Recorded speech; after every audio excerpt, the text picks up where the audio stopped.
ہزار ستونوں والا ایک خوابوں کا شہر جسے آج سے قبل 3000 سال پہلے ایک دیو ہیکل قوم نے تعمیر کیا تھا۔ ایک ایسا شہر جہاں ایک مصنوعی جنت بھی بنائی گئی۔ یہ وہی گمشدہ شہر ہے جسے سینکڑوں سال سے خزانے کی لالچ میں لوگ تلاش کرتے آ رہے ہیں۔ جب ایک شخص عرب کے صحرا میں بھٹکتے ہوئے اس شہر میں چلا گیا، پھر اس نے کیا دیکھا؟ آج ہم اس پراسرار شہر اور اس کی مکمل تاریخ کو اس ویڈیو میں پیش کریں گے۔ قوم عاد اپنے دور کی سب سے طاقتور قوم تھی۔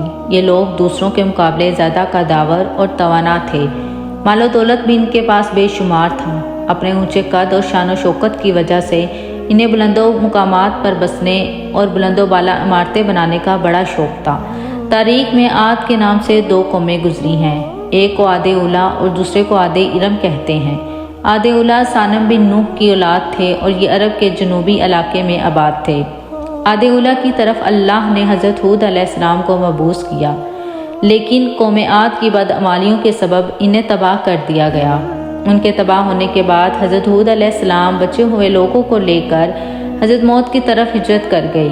ان کی رہائش احقاف کے علاقے میں تھی۔ یہاں اس قوم نے خوب ترقی کی اور اللہ نے انہیں بے شمار نعمتوں سے نوازا۔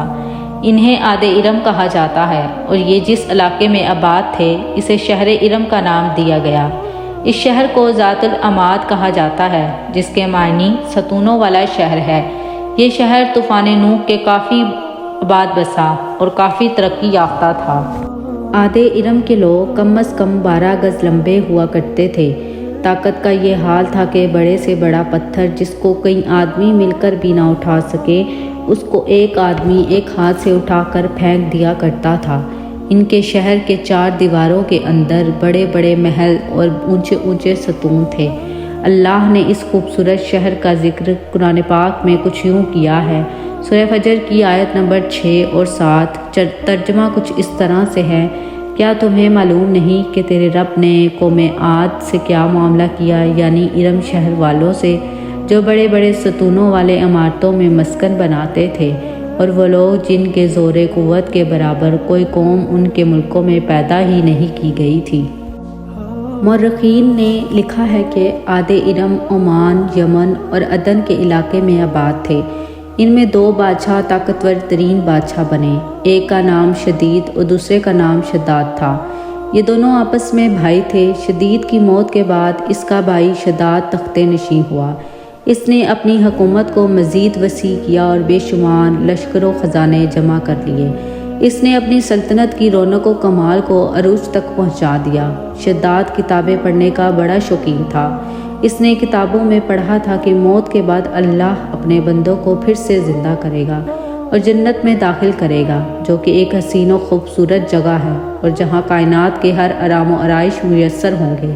جب اس نے جنت کے باغوں اور نہروں کے متعلق پڑھا تو اس کے ذہن میں یہ خیال آیا کہ کیوں نہ میں بھی ایک ایسی ہی جنت دنیا میں تعمیر کروں کہ جو اس جنت سے مشابہ ہوگی اور وہاں لوگوں کو آباد کروں گا۔ لہٰذا اس نے اپنے وزیروں اور امراء کو جمع کیا اور حکم دیا کہ ایک ایسی جگہ تلاش کی جائے جہاں بہت زیادہ درخت ہوں، وہاں صاف کھلی فضا ہو اور ایک وسیع میدان ہو کہ جہاں میں اپنی جنت بنا سکوں۔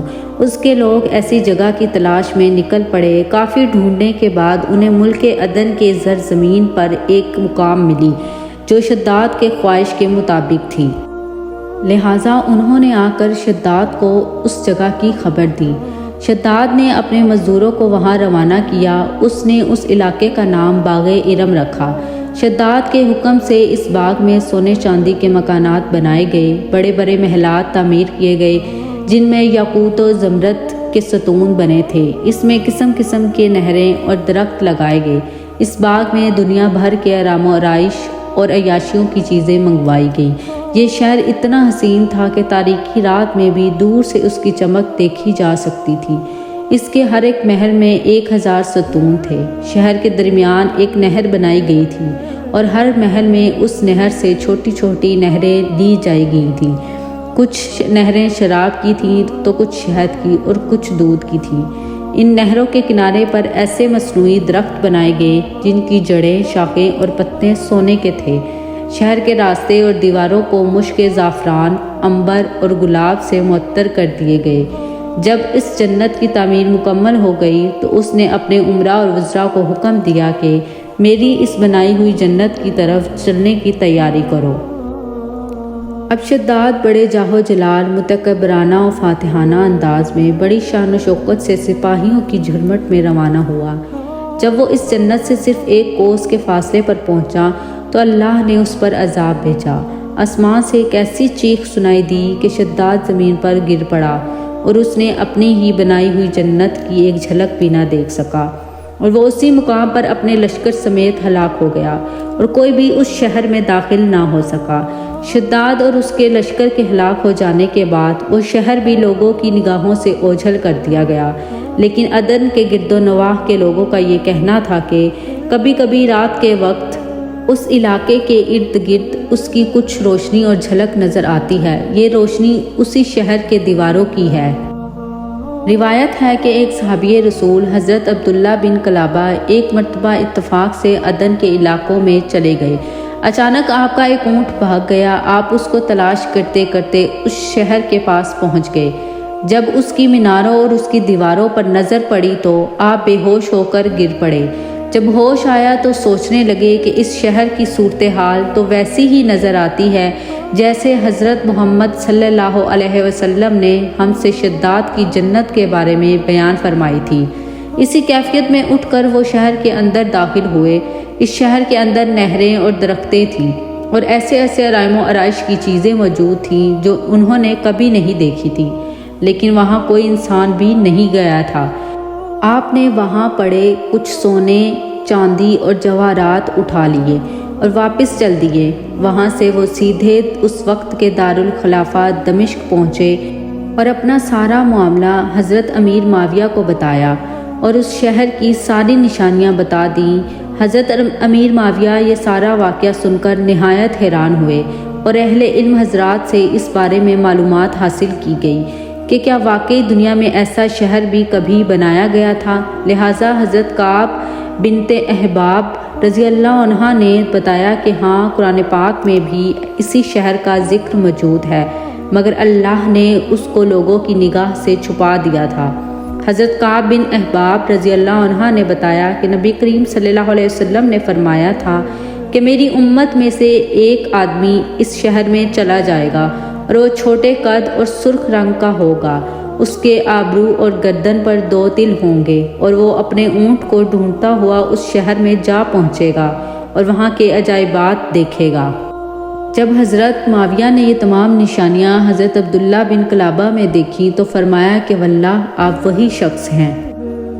انگریزی میں یہ شہر یا کھنڈرات دا لوسٹ سٹی آف ارم اور دا لوسٹ سٹی آف اٹلانٹس کے نام سے مشہور ہے۔ عرصہ دراز تک یہ شہر اپنے خزانوں کی کہانیوں کی وجہ سے مشہور رہا اور ہر دور میں سیاح اس شہر کی تلاش میں رہے ہیں۔ یہ شہر دولت سے مالا مال ہونے کے علاوہ بدعمالیوں اور فسق و فجور میں بھی شہرت رکھتا تھا۔ اوبار کا ذکر مشہور زمانہ عربی کتاب الف لیلہ میں بھی موجود ہے۔ اسی طرح لارنس آف عرابیہ نے اس شہر کا ذکر اپنی کتاب اٹلانٹس آف دا سینڈز میں بھی کیا ہے، اور برٹش رائٹر بریٹون ٹامس نے اپنی کتاب عربک فیلکس میں بھی اس شہر کے بارے میں لکھا ہے۔ سن 1984 میں امریکی خلائی ایجنسی ناسا کی سیٹلائٹ سے لی جانے والی تصاویر کی مدد سے عمان میں ایک مقام کی دریافت کی گئی۔ 1991 میں اس شہر کی کھدائی کا کام شروع ہوا اور یہاں 600 فٹ ریت کے نیچے مدفون ایک قلعہ دریافت ہوا جو تقریباً 2000 سال پرانا تھا۔ 8 سمتوں پر مشتمل اس مضبوط قلعے کی دیواریں 7 فٹ لمبی اور 12 فٹ اونچی تھیں۔ ماہرین کا کہنا تھا کہ یہ شہر لوبان کی خرید و فروخت کا ایک وقت کا عظیم و شان مرکز تھا جسے ارم شہر کہا جاتا تھا۔ آج یہ علاقہ تا قیامت لوگوں کے لیے عبرت کا نشان بن گیا ہے۔ بہرحال یہ تمام کھنڈرات، بوسیدہ ستون اور محلات چیخ چیخ کر ہمیں آج بھی یہ کہہ رہے ہیں کہ ہر چیز فانی ہے اور ہمیشہ باقی رہنے والی ذات تو صرف اللہ رب العزت کی ہے۔